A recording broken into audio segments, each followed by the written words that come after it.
Сметката на јавното предпријатие Чистота и зеленило може да се одблокира само со владина помош, рече градоначалникот на општина Куманово Максим Димитриевски на денешниот брифинг со новинарите, одговорајќи на прашањето дали општината може да го плати долгот на предпријатието кон управата за јавни приходи. Градоначалникот потенцираше дека освен кон УЈП, комуналното предпријатие има долгови и кон јавни предпријатија во државна сопственост на централно ниво. Но фактот е дека покачување на минималните плати, а не покачување во реципроцитет на цените на услугите кои што овие јавни предпријатија ги даваат кон граѓаните, дефинитивно ја оттежнува и така тешката финансиска работа во овие јавни предпријатија. Конкретно, јавно предпријатие Чистота и покрај сите обиди за извршување, иако не е согласно законот, бидејќи, видите, вие согласно законот не можете да извршувате јавно предпријатие кое што е давател на јавни услуги и преку тоа извршување да ја загрозувате состојбата на градот и граѓаните во кое што се наоѓа. Но за жал, овде постојат политичко, судско, медиумски, квазимедиумски контакти и интересни групи, кои што се обидуваат по секоја цел да наштетат на актуелната локална власт, сакајќи во јавноста да ја прикажат дека е неспособна. И јас ги убедувам дека и оваа ќе го надминеме, но исто така и ќе ги утврдиме намерите на сите поединци кои што сакале да наштетат на граѓаните со ваквите постапки. Значи, јавното предпријатие може, јас го дадов одговорот, може да се одблокира само со владина помош. Работиме со Министерство за финансии на еден проект да се обидеме, бидејќи основната причина за блокадата на јавните предпријатија се долгови на јавните предпријатија кон Управа за јавни приходи и кон јавни предпријатија во државна собственост на централно ниво. Тоа се Водостопанство на Македонија и други државни институции. Доколку Министерството за финансии во соработка со ЗЕЛС и општините изнајде модел како ќе трансферира средства финансиски да се затвори кругот, тогаш може јавните предпријатија да излезат од криза, дополнително да се направат нови планови за санација финансиски и со буџетски средства на општините да се импутираат поголеми средства во јавни предпријатија, бидејќи претходно ви прочитав. Следна година општина Куманово ќе има 27 проекти кои што ќе бидат финансирани од буџетски средства. Како се развлече тој процес со владата? Например, трае 6 месеци. Што ги прави предпријатието? Па не само тоа, првично тоа е извршување кое што во моментов се случува во јавното предпријатие апсолутно спротивно на закон. Јас не знам кој извршител може и по кој основ и било кој судија може да дозволи извршител, бидејќи таму имате во делот на извршувањето со закон дефинирано дека не можете да извршувате некој кој што дава услуга. Замислете, тогаш, предпоставувам, ако дојде до блокада на јавно предпријатие, ќе се соочиме со порадикални мерки во центрите од каде што доаѓаат овие интенции. Во конкретниот случај тоа го одобрил судот. Судот направил пропис. Видите, општина Куманово кога дојдов јас работеше со рамка, финансиска рамка.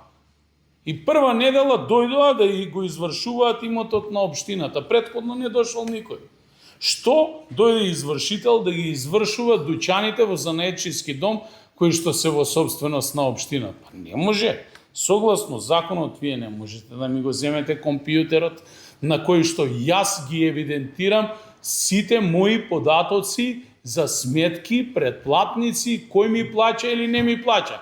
Но видите, овде по системот сила Бога не моли, дајте да најдеме некоја точка или дупка во законот, но ќе ги поврземе имињата и многу брзо ќе го добиете одговорот преку директорот на јавното предпријатие. Инаку немаме намера да го оставиме ниту јавното предпријатие, ниту вработените, ниту пак граѓаните во овој случај без услуга соодветна од страна на јавното предпријатие. Ни во ова јавно предпријатие, ни во останатите јавни предпријатија. Дали имате уште нешто? Едно политичко прашање. Може. Многу трајаме на се. Вашата партија и вие јавно веќе информиравте. Вашата партија и вие веќе јавно информиравте дека ќе наставите на предстојниве избори. Во јавност во малку конкретно поделуваат информации за ваши опоненти, меѓу кои некои имена на лица кои што биле поранешни директори, актуелни мислам дека и раководители во општината, во вашето здружение претходно. Како гледате на оваа состојба, како е состојбата во локалниот орган на ЗНАМ? Има ли поделба? Во ЗНАМ нема поделба, ЗНАМ не бил никогаш толку јак како што е денеска. ЗНАМ е политичка партија нова, која што се шири од ден на ден, се доекипира со нови капацитети што се однесува до сите опоненти. Јас ја почитувам одлука на секоја индивидуа која што ќе реши да се кандидира и да влезе во процес, да се биде кандидат е поприлично голема работа. Значи, јас сум бил кандидат, сум учествувал на избори, сум се стекнал со довербата на државата, да, ќе трчам за трет мандат, тоа го потврдија од мојата политичка партија. Граѓаните ќе бидат тие кои што ќе ценат. Нема ништо вечно, или ќе го препознаат континуитетот, или ќе бараат нешто ново, но како и да е, онаа што можам да потврдам е дека ЗНАМ нема неединство. ЗНАМ расте како политичка сила не само во Куманово, на територија на цела Македонија. Стекнува епитет на респектабилна политичка партија, иако само година и половина, но сепак се развиваме многу сериозно. А тие, кој како делува, ти на кој начин делуваат, тоа останува дали индивидуите или пак веќе постоечките политички субјекти, тие си го носат својот товар или како што биле граѓаните, секој во животот со свој крст, па на крајот нека цени јавност.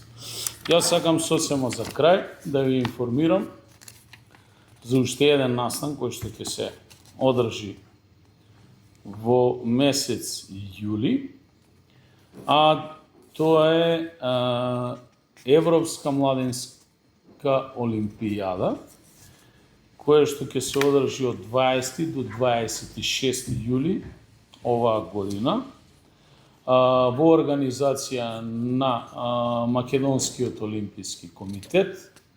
Настанот ќе се одржи во Скопје и во Куманово. Олимпијадата ќе биде отворена во Скопје, зашто дополнително ќе информира и од Македонскиот олимписки комитет. Овој проект е финансиски поддржан од страна на Македонскиот олимписки комитет, на владата и на општина Куманово. Ние добивме како град признание, како град во кој што во континуитет се развива спортот, но исто така и се вложува во спортската инфраструктура и во рамки на овие активности.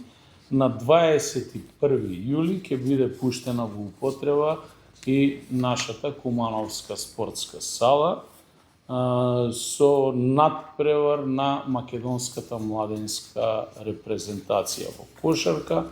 Куманово ќе биде домаќин во текот на овие 5 дена на 3 дисциплини. Тоа се најдобрите 8 европски екипи младински во кошарка ќе им бидеме домаќини, ќе се одиграат сите надпревари тука, а исто така ќе бидат и над 49 држави ќе бидат представувани во велосипедизмот, и тоа маунтбајк и роудбајкинг. Значи ќе имаме и кружни трки низ градот и дополнително нашата локација која што е од страна на меѓународни маунтбајк здруженија оценета како една од најквалитетните на Балканот. Тоа е на студена вода, ќе биде искористена во оваа прилика, а ние ќе уживаме во сите тие спортски настани, а конечно ќе имаат можност и граѓаните да ја видат спортската сала и низиното повторно пуштање во употреба, кое што ќе биде свечен чин за сите граѓани, зашто ќе одржиме уште една пресконференција и конкретно ќе ги информираме граѓаните. И дополнително да ве информирам за уште една ситуација, тоа е дека Општина Куманово активно работи и соработува со Австријската амбасада и дополнително со покрајината Тирол во Австрија на зајакнување на нашите капацитети на противпожарните единици. Во моментов, значи, наши делегации представувани од пожарникари го посетија Тирол и разговараме за формирање на доброволно противпожарно друштво, кое што веќе е формирано во функција, секојдневно се зголемуваат бројот на членовите на доброволното противпожарно друштво. Целта е да воспоставиме и соработка за обуки, што значи дека очекуваме дека наши пожарникари во иднина ќе се обучуваат во обучниот центар кој што е изграден по пат на донација во Република Хрватска во Осијек, донација од страна на тиролската влада, а ние до крајот на годината очекуваме согласно овој проект да добиеме минимум едно противпожарно возило кое што му е неопходно на градот во одлична техничка состојба, а тоа е истото онаа возило кое што градот Скопје го купи пред некаде 3 години и чини над 700.000 евра со скала, систем за спасување и дополнително уште едно адаптирано возило за интервенција на шумски пожари. Ние би сакале во рамките на овој проект да ги зголемиме нашите капацитети и нашето искуство и да го зголемиме нивото на волонтеризмот во онаа што значи доброволни противпожарни друштва и нивно реално опремување и стационирање на поголем број на пунктови на територија на Општина Куманово, каде што нашата противпожарна единица покрива. Ви благодарам. Дали има други прашања? Јас имам едно политичко. Ајде. Повелете.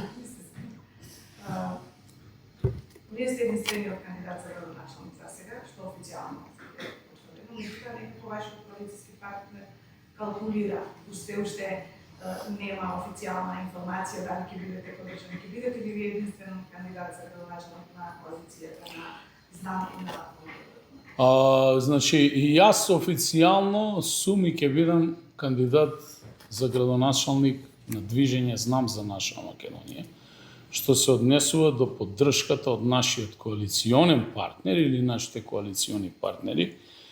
Тие преговори се во тек, треба да резултираат некаде до крајот на овој месец, можеби и порано, но како и да е, за тоа ќе мора да се обратите кај нив, да ви дадат конечниот одговор, но знам како политичка партија е подготвена во Куманово да трча со најквалитетна листа на кандидати за советници и со веќе потврден кандидат. Ќе биде ли жена носителка на листата само? Не можам да ви одговарам за нешто за што не сме разговарале во партија. Освен во Куманово, кажете нам ќе имат кандидати за градоначалник? Па ќе имаме во поголем број на општини низ Македонија, во рамки на наши можности, се уште разговараме со коалицијските партнери, тоа ќе бидат општините каде што Знам освои значителна поддршка на последните претседателски и парламентарни избори. Ќе видиме. Фала и на вас.